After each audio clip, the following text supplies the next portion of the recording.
Hi guys, this is Pragya Singh and welcome back to my channel. जैसा कि आप सभी लोग जानते हैं, हम नाइलेट द्वारा चलाए हुए ओ लेवल की पाइथन लेक्चर सीरीज़ पढ़ रहे थे और इस सीरीज़ में हम थर्ड चैप्टर को रीड कर रहे हैं। थर्ड चैप्टर में हम नंबर्स को पढ़ रहे थे कि पाइथन में हम नंबर्स पर किस तरीके से काम कर सकते हैं। तो पाइथन में नंबर्स पे काम करने के लिए सबसे पहले हमने देखा था कि नंबर कितने प्रकार के होते हैं। उसमें हमने आइडेंटिफाई किया था कि नंबर 3 प्रकार के होते हैं। First is integer, second one is float and third one is complex. First वह आपका इंटीजर, उसके ऊपर मैंने 2 से 3 वीडियोस अपलोड किए हैं जो कि आपने देख लिए होंगे। यदि आपने नहीं देखे हैं तो प्लीज़ उन्हें ज़रूर देखिएगा, ठीक है। नाउ सेकेंड पॉइंट है हमारा फ्लोट, ठीक है। तो फ्लोटिंग पॉइंट कंसेप्ट पे हम आ चुके हैं। तो फ्लोटिंग पॉइंट कंसेप्ट को हम पढ़ रहे हैं। फ्लोटिंग पॉइंट कंसेप्ट पे कल मैंने एक लास्ट प्रीवियस वीडियो अपलोड किया है, उसको आप ज़रूर देख लीजिएगा क्योंकि आज का वीडियो उसके आगे, ठीक है। तो फ्लोटिंग पॉइंट कंसेप्ट की तरफ आगे बढ़ने से पहले एक छोटा सा निवेदन, यदि आपने अभी तक मेरे चैनल को सब्सक्राइब नहीं किया है तो प्लीज़ चैनल को सब्सक्राइब ज़रूर करें और चैनल पसंद आए तो उसे लाइक एंड शेयर ज़रूर करें। दूसरी बात, आपको एक बहुत इम्पॉर्टेंट न्यूज़ मैं आपको बताना चाहती हूँ कि यदि आप ओ लेवल कर रहे हैं या आप आईटी बैकग्राउंड के हैं तो JVVNL में इंफॉर्मेशन असिस्टेंट की वैकेंसीज निकली हुई हैं। काफ़ी अच्छी पोस्ट होती है ये कि आप उसका फॉर्म फिल कर सकते हैं। और सबसे अच्छी बात, प्लस पॉइंट आपका ये है कि अगर आप ओ लेवल के छात्र हैं तो जो आईए में पूछे जाने वाला सिलेबस है, यानी जिसका 60% वेटेज होता है, कंप्यूटर साइंस के क्वेश्चन इसमें पूछे जाते हैं। 60% वेटेज होता है उनका। वो 60% का वेटेज का जो सिलेबस है वो आपके ओ लेवल के सिलेबस से काफ़ी मैच करता है। तो आपके लिए बहुत ही बड़ा एक प्लस पॉइंट है। तो अगर आप ओ लेवल के छात्र हैं तो आप आईए की वैकेंसी की तरफ ज़रूर ध्यान दीजिएगा। ओके फ्रेंड्स, अब हम अपना लेक्चर शुरू करते हैं, ठीक है। तो लेक्चर में आगे बढ़ने से पहले थोड़ा सा हम प्रीवियस रिवाइज करते हैं हल्का सा और फिर उसी को कंटिन्यू करते हैं क्योंकि कल के लेक्चर के ऊपर ही, यानी जो लास्ट लेक्चर था उसी के ऊपर ही हमारा आज का वीडियो डिपेंड है। ओके फ्रेंड्स, तो थोड़ा सा हम प्रीवियस कंसेप्ट रिवाइज करते हैं। प्रीवियस कंसेप्ट में मैंने क्या बताया था कि आपके जो फ्लोटिंग पॉइंट नंबर है, यानी फ्लोटिंग पॉइंट्स, यानी जो फ्लोटिंग नंबर्स होते हैं वो कैसे होते हैं, पॉइंट वाले, जिनमें पॉइंट का यूज़ होता है, ठीक है। फॉर एग्जांपल कोई सा भी नंबर हो सकता है, 56.5 है ना, 83.2, इस तरीके से कोई सा भी नंबर हो सकता है, ठीक है। तो जिसमें भी पॉइंट लगा है वो कौन से हैं, फ्लोटिंग पॉइंट नंबर है, यानी फ्लोट नंबर है। और जिनमें पॉइंट यूज़ नहीं होता, जैसे सिंपल नंबर होते हैं आपके 56, 83 है ना, 100, कोई से भी जिनमें पॉइंट का यूज़ नहीं हो रहा है, ये किस कैटेगरी में आते हैं, इंटीजर की कैटेगरी में, जो कि हम पहले पढ़ चुके हैं, ठीक है। अब हम पढ़ने जा रहे हैं हमारे फ्लोटिंग पॉइंट नंबर्स, जिनमें क्या यूज़ होता है, पॉइंट का यूज़ होता है, ठीक है। ओके, तो मैंने प्रीवियस वीडियोस में आपको बताया था कि जैसे कि सपोज़ मैंने कोई मेमोरी लोकेशन बनाया, उसके अंदर 83.2 को क्या करवा दिया, मैंने स्टोर करवा दिया, ठीक है। अब यदि मुझे पाइथन से जानना है कि पाइथन मुझे बता कर दे कि किस टाइप का नंबर है, आपको और मुझे समझ में तो आ रहा है क्योंकि हमने कंसेप्ट पढ़ लिया जिसमें पॉइंट का यूज़ हो रहा है, वो क्या है, फ्लोटिंग पॉइंट नंबर है। लेकिन मुझे पाइथन कंपाइलर से इसका आंसर चाहिए कि तुम बताओ मुझे इसका टाइप क्या है। तो उसके लिए मैंने आपको बताया था कि आप क्या लिखेंगे, प्रिंट एक फंक्शन है जिसकी सहायता से पाइथन में कोई भी चीज़ आउटपुट स्क्रीन पे क्या होती है, प्रिंट होती है। कोई भी चीज़ मतलब वो चीज़ जो कि आपने इस ब्रैकेट्स के अंदर लिखी हुई है, ठीक है, ठीक है। तो ये प्रिंट क्या है, एक फंक्शन। अच्छा, ये फंक्शन क्यों है, ये भी मैंने आपको प्रीवियस वीडियो में बताया था, क्योंकि इसके आगे क्या लगे होंगे, ब्रैकेट्स लगे हुए हैं। तो जिसके भी आगे ब्रैकेट्स लगे होते हैं नेम के आगे, वो क्या कहलाता है, एक फंक्शन। तो प्रिंट क्या है, एक फंक्शन है, ठीक है ना। अब मुझे क्या जानना है, मुझे क्या चाहती हूँ आउटपुट स्क्रीन पे, आउटपुट स्क्रीन पे क्या प्रिंट हो गया है, आउटपुट स्क्रीन पे प्रिंट हो गया है कि किस टाइप का है, ठीक है। तो हमें टाइप जानने के लिए एक और फंक्शन का यूज़ करना होता है और उस फंक्शन का नाम सिंपल क्या होता है, टाइप, ठीक है। देखिए टाइप के आगे भी इस तरीके से ब्रैकेट्स लगे हुए हैं, तो ये भी क्या है, एक फंक्शन है। ध्यान रखिएगा, जब हम कई सारे फंक्शंस लिखते हैं तो स्टूडेंट्स ब्रैकेट्स में मिस्टेक कर देते हैं, तो ब्रैकेट्स का बिल्कुल ध्यान रखिएगा। यदि आपने यहाँ पे प्रिंट का ब्रैकेट चालू किया, इसको क्लोज होना जरूरी है, टाइप का ब्रैकेट चालू किया, इसका भी क्लोज होना जरूरी है। तो प्लीज़ ध्यान रखिएगा, आपके इस तरीके से 2 क्लोजिंग ब्रैकेट्स होने चाहिए और 2 ओपनिंग ब्रैकेट्स, इस तरीके से, ना, प्रिंट का और एक टाइप का, ठीक है। अब हम देखते हैं टाइप। तो मुझे टाइप किसका जानना है, मुझे उस वैल्यू का टाइप जानना है जो कि वैल्यू ए मेमोरी लोकेशन के अंदर स्टोर की गई है। तो सिंपल मैं यहाँ पे क्या लिख दूंगी, ए, ओके। ना। अब हम आगे बढ़ते हैं। तो मैंने आपको कंसेप्ट बताया था कि आप इसमें क्या कर सकते हैं, बहुत अच्छी सुविधा है कि आप इसमें एक्सपोनेंशियल का यूज़ कर सकते हैं, यानी आप इसमें एक्सपोनेंट का यूज़ कर सकते हैं। एक्सपोनेंट का यूज़ कब करते हैं, जैसे कि सपोज़ कोई नंबर है और 83.2 इस तरीके से कोई नंबर है, ठीक है। तो इतना बड़ा नंबर आपको स्टोर करना है तो आपको मतलब इतने टाइम्स जीरो लगाना पड़ रहा है, तो बेहतर है कि आप इन जीरोस को ना लगाओ। इसके बदले आप क्या कर सकते हो, आप कोई भी नंबर दे दीजिए 83.2, फिर इसके बाद कई सारी वैल्यूज़ है, कई सारे जीरो हैं, तो आपको उनको लगाने की आवश्यकता नहीं है। आप उनके लिए क्या करिए, आप सिंपल एक्सपोनेंट का यूज़ कर लीजिए, यानी एक्सपोनेंट को हम ई से रिप्रेजेंट करते हैं, ई लगा दीजिए और उसके आगे जो भी नंबर, जितने भी आपको ये जीरोस बढ़ाने हैं उस अकॉर्डिंग आप यहाँ पे अपना नंबर पुट कर दीजिए। सपोज़ मैंने यहाँ पे पुट कर दिया 3, ठीक है। अब आप प्रिंट करवाएंगे इस नंबर को, प्रिंट ए, तो क्या होगा, इसका जो भी ये इतना सारा बड़ा नंबर होगा ना, या 2 के बाद जो 3 जीरो होंगे या 4 जीरो होंगे, वो उस अकॉर्डिंग यहाँ पे सॉल्व करके आ जाएंगे। तो मतलब ये जो हमारी वैल्यूज़ में कितने जीरो होंगे ये जानने के लिए हम क्या कर सकते हैं, मतलब ये कंप्लीट नंबर जानने के लिए, प्रॉपर नंबर जानने के लिए, प्रॉपर नंबर जानना है, सिस्टम से जानना है, तब तो वो सीधा सीधा आपको आंसर दे देगा, यहाँ पे आउटपुट दे देगा इसको सॉल्व करके। लेकिन क्या सॉल्यूशन आएगा वो मैं आपको जल्दी से यहाँ पे बता रही थी। सॉल्यूशन आएगा 83.2। सबसे पहले एक्सपोनेंशियल के पहले लिखी हुई वैल्यू को आप क्या करिए, यहाँ पे लिख दीजिए। मैं कैलकुलेट करने का तरीका बता रही हूँ जो कि आपको रफ में सॉल्व करके देखना है, ठीक है। 83.2 मल्टीप्लाई करिए, फिर जो ई के बाद ई लिखा होता है ना, ई के बाद जो भी नंबर लिखा होता है उसको आप, उसके लिए आप क्या करिए 10 लिखिए और 10 की पावर पे उस नंबर को रेस कर दीजिए। 3 लिखा है ना, तो यहाँ पे 3 को आप रेस कर दीजिए। यहाँ पे 5 होता है तो 5 को रेस करते, 7 होता है 7 को रेस करते, ठीक है ना। अब आप इसको सॉल्व करिए, सिंपल तरीका 83.2 मल्टीप्लाई बाय 10 की पावर 3 है ना, तो 10 जो है वो 3 टाइम्स क्या हो जाएगा, मल्टीप्लाई हो जाएगा। और आपको इसको यहाँ पे सॉल्व करना है। तो आप जब अपने रफ में इसको सॉल्व करेंगे तो जो आंसर आपका यहाँ आएगा वही आंसर आपका प्रिंट स्क्रीन पे मिल जाएगा। तो आप इसको देख के समझ गए कि यदि आप इसको सॉल्व करोगे तो डिजिट जो है पॉइंट के बाद वो कितनी बड़ी हो जाएगी, ठीक है। तो बेटर है कि आपने इतने सारे पॉइंट के बाद नंबर्स यानी जीरो ना लिखते हुए आपने किसका यूज़ कर दिया, एक्सपोनेंशियल का। यानी बिग नंबर कोई भी बड़ा डेटा होता है उसको लिखने के लिए मैं एक्सपोनेंशियल का यूज़ कर सकती हूँ हमारा पाइथन लैंग्वेज में, ठीक है ना। अब हम आगे बढ़ते हैं। ये तो आपने वो चीज़ देख ली जो वैलिड है, जिसका आप यूज़ कर सकते हो फ्लोटिंग पॉइंट नंबर में। अब हम देखते हैं कुछ इनवैलिड टर्म्स कौन सी होती हैं। देखिए इनवैलिड टर्म्स होती हैं जैसे कि यदि आपने पूरे प्रीवियस वीडियोस बहुत अच्छे से देखे होंगे इंटीजर के, तो मैंने आपको बताया था कि इंटीजर किन किन को सपोर्ट करता है, इंटीजर कितने प्रकार के होते हैं। इंटीजर मैंने आपको बताया था 4 प्रकार के। एक तो होता है नॉर्मल डेसिमल, दूसरा होता है आपका बाइनरी, ठीक है, थर्ड होता है आपका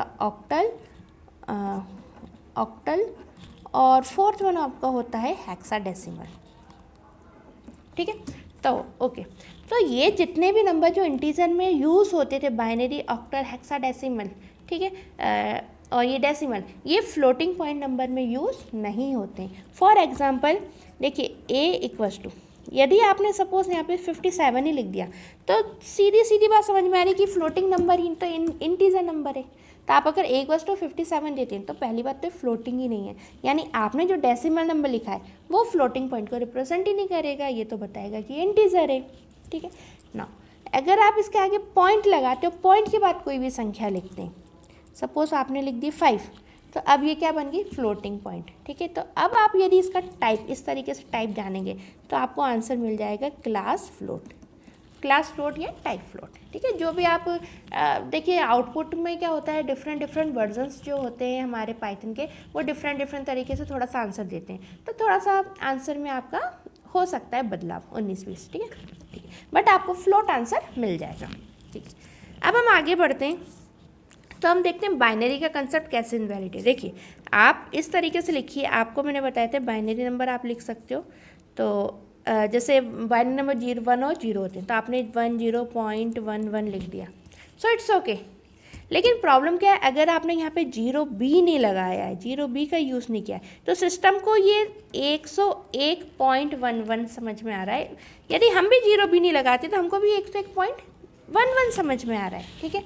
लेकिन ठीक है, तो अगर आपने 101.11 लिखा है तो नॉर्मली फ्लोटिंग पॉइंट है, इसमें कोई भी एरर शो नहीं होगी।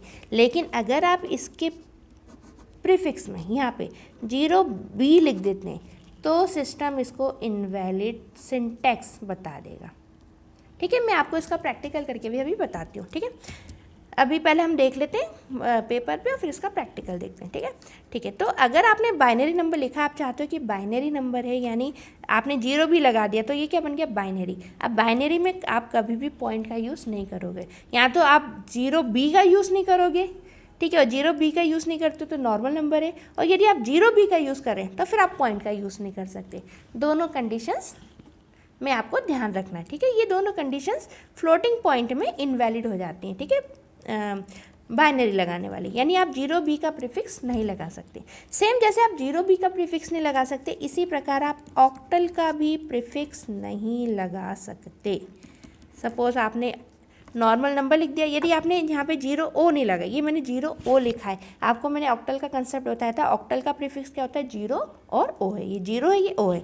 यदि आप सपोज यहाँ पे 0O नहीं लगाते हैं और नॉर्मल 57.5 लिखते हैं तो जो पाइथन कंपाइलर वो उसको एक्सेप्ट करेगा और कोई भी दिक्कत नहीं आएगी, आपको कोई भी प्रॉब्लम नहीं करेगा, यानी कोई भी एरर शो नहीं करेगा यदि आप ये लिखते हैं तो। ठीक है, और इसके बाद आपने प्रिंट कर दिया A, तब भी, और 0 नहीं लगाया तब भी कोई दिक्कत नहीं है, वो 57.5 आपको प्रिंट करा देगा।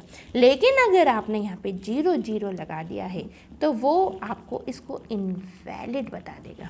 अच्छा, एक बात का और ध्यान रखना, जैसे कि ये इनवैलिड है ना, आपको समझ में आ गया ये इनवैलिड है।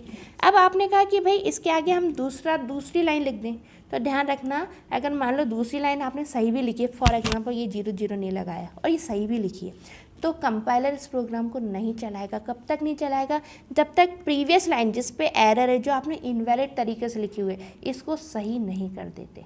तो अगर आप प्रैक्टिस करके देखेंगे तो या तो आप इसको सही कर दीजिए, आपने 0 भी लगाया तो यहाँ से पॉइंट हटा दीजिएगा, और अगर पॉइंट लगाना है तो यहाँ से फिर 0 भी हटा देना। ठीक है, इसको सही करना, वैलिड बनाना। जब आप इसको वैलिड बनाओगे तभी वो आगे के कोड आपके चेक करेगा। जब तक प्रीवियस कोड सही नहीं होता वो आगे के कोड में नहीं बढ़ता। तो आप क्या करोगे, या तो इसको सही बनाओगे, अदरवाइज आप इसको कमेंटिंग के द्वारा क्या कर सकते हो, क्लोज कर सकते हो, यानी आपने कमेंट कर दिया तो आप सभी जानते हो फिर प्रोसेस उसको रीड ही नहीं करेगा। तो अगर आपको ये पता है कि गलत है ना, तो आप इसको क्या कर दो, कमेंट कर दो, या फिर थर्ड ऑप्शन आप इसको रफ कर देना और फिर इसको ट्राई कर देखना। ठीक है, मेरी बात कहने का मतलब समझ में आ गया कि अगर प्रीवियस स्टेटमेंट में एरर होती है या प्रीवियस स्टेटमेंट इनवैलिड होता है तो आप उसको इनवैलिड छोड़कर, उसको गलत छोड़कर आप आगे नहीं बढ़ सकते। यदि आपने इसको गलत लिखा है तो या तो आप इसको कमेंट के द्वारा बंद करो, या इसको सही करो, या फिर इसको रफ करो, तभी वो आगे की लाइन आगे पड़ेगा आपका प्रोसेसर। ठीक है, अदरवाइज नहीं पड़ेगा। ठीक है, ओके, तो आपको यहाँ से हम आगे बढ़े, तब ऑक्टल का कंसेप्ट आपको समझ में आ गया कि अगर आप 0O लगाते हो तो और फिर कोई भी नंबर लिखते हो तो ये क्या हो जाएगा, इनवैलिड हो जाएगा। यदि आप पॉइंट में कोई भी नंबर लिखते हो तो, ठीक है, बिना पॉइंट के लिखते हो तब तो कोई बात नहीं है।